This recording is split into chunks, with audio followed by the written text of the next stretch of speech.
Russia's war came to a shoe factory in central Ukraine. A rare attack for the city of Dnipro. Not so in the northeast and south of the country. This is Kharkiv, Ukraine's second city. It's like some sort of apocalypse, the man says. Then, overnight, the violence even moved west. These images purport to show an attack on a military airfield in the city of Lutsk, one of two hit in this part of the country.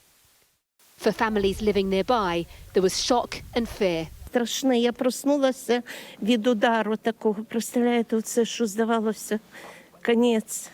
Ось, і потім освітлення таке було, як ото сяйво, знаєте, дуже страшно. She said some of her neighbours have fled, while she plans to spend the night with her daughter in the city. The airfield that was hit is over there behind me. It's a military facility, so we're not allowed any closer.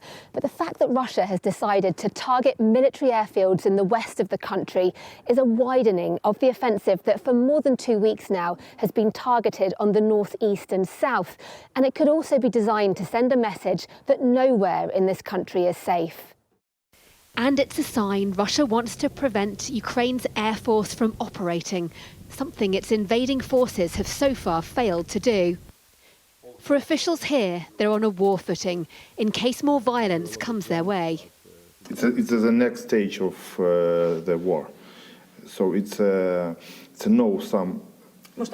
normal or it's a second step. So the first step was in the northeast and the south, yes. And now it's in the west. I do believe, yes. And so do you expect there will be more attacks in the west?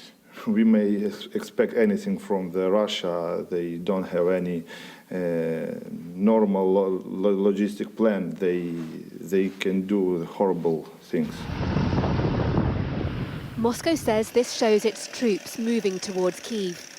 But Ukraine's military is defending hard, prompting fears Russia will fight dirty. There's concern about chemical weapons, bringing mercenaries from Syria, and also getting next-door Belarus to send in soldiers. Yet Ukraine's president sounds more confident than ever. It's impossible to say how many days we will still need to free our land, but it is possible to say that we will do it because we strived for that, because we have reached a strategic turning point. We are already moving towards our goal, towards our victory. It's an effort consuming everyone. Here in the western city of Lviv, one of the safest parts of the country, women and men are learning how to shoot. If the war comes their way, they say they'll be ready. Deborah Haynes, Sky News, Lviv.